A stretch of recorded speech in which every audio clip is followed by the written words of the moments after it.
Hey everybody, welcome back. We have a ton of stuff to go over today. So day one of OC6 just concluded, and I'm gonna give you the high-speed recap of everything in the order that it was presented to you.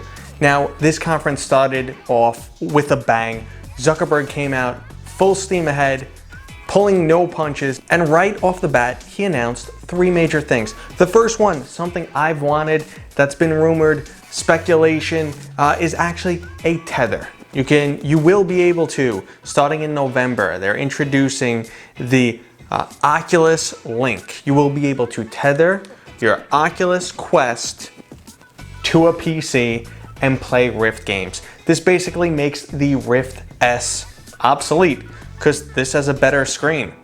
So that's pretty amazing. I've been waiting for that, and now people won't have to rely on things like Revive to play those Oculus games or use third-party streaming, which is hit or miss. Boom, plug it in, jump into those Rift games. I'm absolutely pumped for that. The next thing that caught a lot of people off guard was full hand tracking. That's right, they're gonna be doing full hand tracking just off the cameras. No added module, nothing else. You will basically be able to turn on a game and your hands are tracked. So the beta for the hand tracking will be available next year. The next announcement, not as exciting to me, but I'm sure some people will love this, which is Facebook Horizon. This is Facebook's version of Rec Room or VR chat. Obviously, they're gonna throw a lot of money behind it, so it has the potential to be a much better version of those products that already exist. The demo was a little cringy and trying to pull people that aren't typical gamers, something that Facebook did in the past. The Candy Crush, the farming apps, those games that brought the non-traditional gamer to playing, games online. It looks like they're trying to pull into that market a little bit. The pace then began to slow down a little bit. Wasn't that exciting for the next 15 minutes or so, but they started to talk about interaction. And they showed a demo with a father and son actually conversing in a virtual area across the world. Because obviously a major aspect of both Facebook and VR is being social.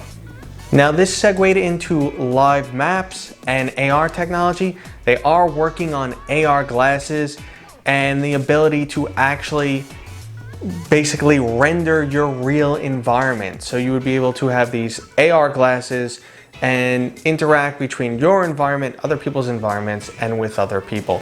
The live maps technology looks pretty amazing and spooky at the same time because it looks like what Google Maps does for basically outside streets and the rest of the world. They're doing this inside for the rest of the world. It really makes you think like Facebook is kind of invading your home, and is to kind of question how often these cameras are going to be on.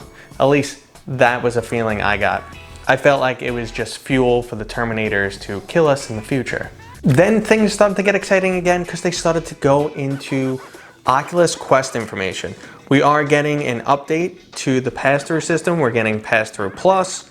We will be able to turn on pass-through on demand. That's a feature that people have wanted for a long time. Those updates for pass-through are actually coming out next week. They announced that a lot of the Oculus Go apps will soon be coming to the Oculus Quest. They have 50 coming before the end of the year, and you will get a free upgrade. So if you have them on the Oculus Go, you should be getting them for free on the Quest. They then had to focus on development for primarily Oculus Quest. A lot of things they are working on. There is Vulkan support coming to other engines that don't currently support it. I believe Unity. Yes, Unity was on the list. They worked on improving foveated rendering for the Unreal Engine. Obviously, across the board, all these things equate to performance benefits, and with performance benefits comes better graphics. They're working directly with Qualcomm, the manufacturer of the chipset inside this device right here, so they can just get some low-level programming access and, again, improve performance. So a cool little unexpected thing on the development level is mixed reality support is coming. So it's going to be one way for developers to highlight their games because mixed reality looks really cool. And it's eventually going to come to the consumer level. So people like myself, content creators who want to do mixed reality work with the Quest, that should be available sometime next year. We could start working on that. They also spent some time talking about hand tracking again. obviously this impacts developers because it's another tool for them to use, another thing to pull off their tool belt and make their games more immersive. Personally, I think Facebook can get hand tracking done really well, but there is no haptic feedback with hand tracking, unlike a controller. So I don't know how well that really translates. Yes, it's great to just be able to reach and grab objects, but when your hand physically goes through those objects so you could squeeze them into oblivion, personally, I feel like the Valve Index controllers might be a better option, but we'll wait and see. So then the focus moved on to ways to share the virtual experience, how they're putting together tools to share the VR experience, basically for content creators and also for developers to allow people to see more of their game. A way to basically go to the Oculus store and see, okay, who's playing this game, how many people are playing this game, what does the game look like, and kind of jump into those virtual experiences. Obviously, there are privacy settings, they did mention that. They're putting more emphasis on Oculus TV, so you will be allowed to upload your own content. They mentioned the developers from Bonfire. They were talking about one of their other animated series they made. I can't remember the title at the moment, but I know they also made Bonfire, and they're talking about how they can basically just upload their own content to this and make it available for people.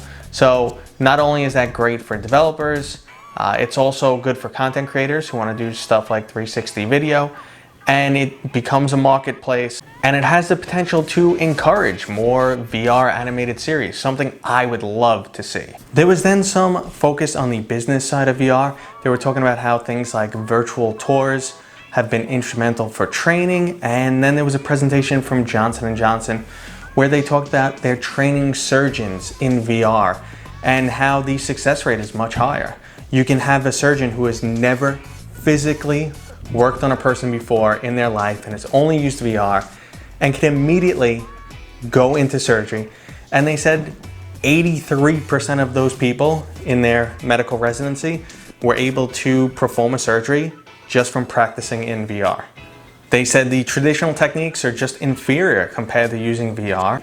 I mean, a lot of work is currently done using cadavers, so yep, I would take VR over that.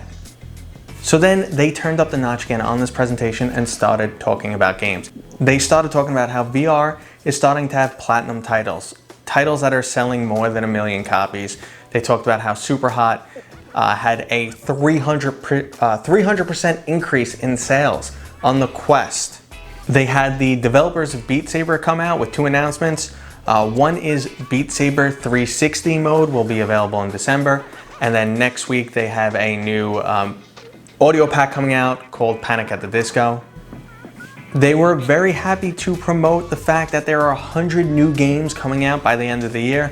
They talked about how good the graphics were on Red Matter, and they even announced things like, hey, Pistol Whip is coming to the Quest. There's a Boneworks version for the Quest coming. It's a title in the Boneworks universe for the Quest. So it doesn't look like the Boneworks we've been seeing is coming to the Quest, but there is a Boneworks Quest title coming next year.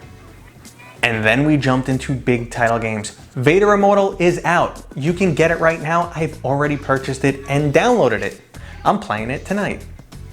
They also talked about Asgards Wrath, which is gonna be 40 plus hours. They said if you are a completionist, the game will take you more than 40 hours to find everything, but they said it should be near that 40-hour mark. They talked about how Stormland is infinitely replayable due to the co-op options in there. We'll see about that, but it does look like a great game. More good news, both of those titles are available this year. So Asgard's Wrath is coming October 10th and Stormland is November 14th. And then we got to find out what Respawn's title was. Now, this was actually a little bit of a disappointment for me because I'm a huge fan of Titanfall, specifically the storytelling in Titanfall 2. So I thought that's the title we were getting. What we are getting is Medal of Honor Above and Beyond. Now, for me, I wasn't looking to go to World War II.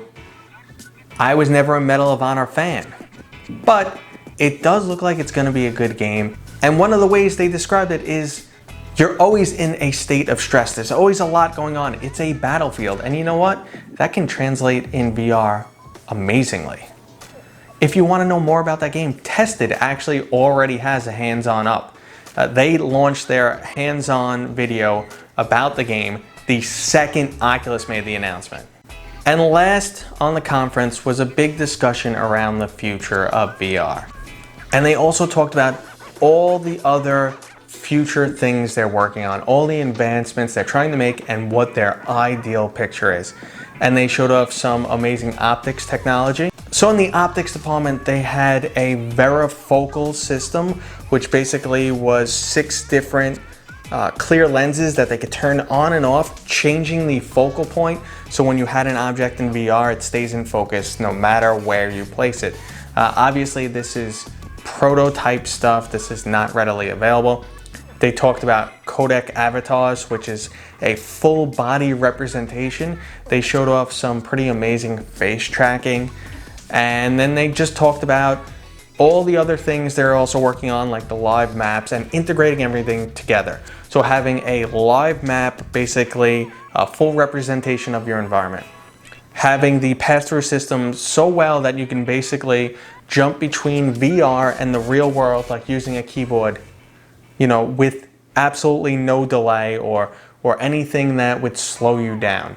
Then they discussed throwing all this technology together and some of the other stepping stones. Basically, it was almost like this is what we need to do to live in VR and the implications of remote working, social interaction, how it could just be this amazing experience.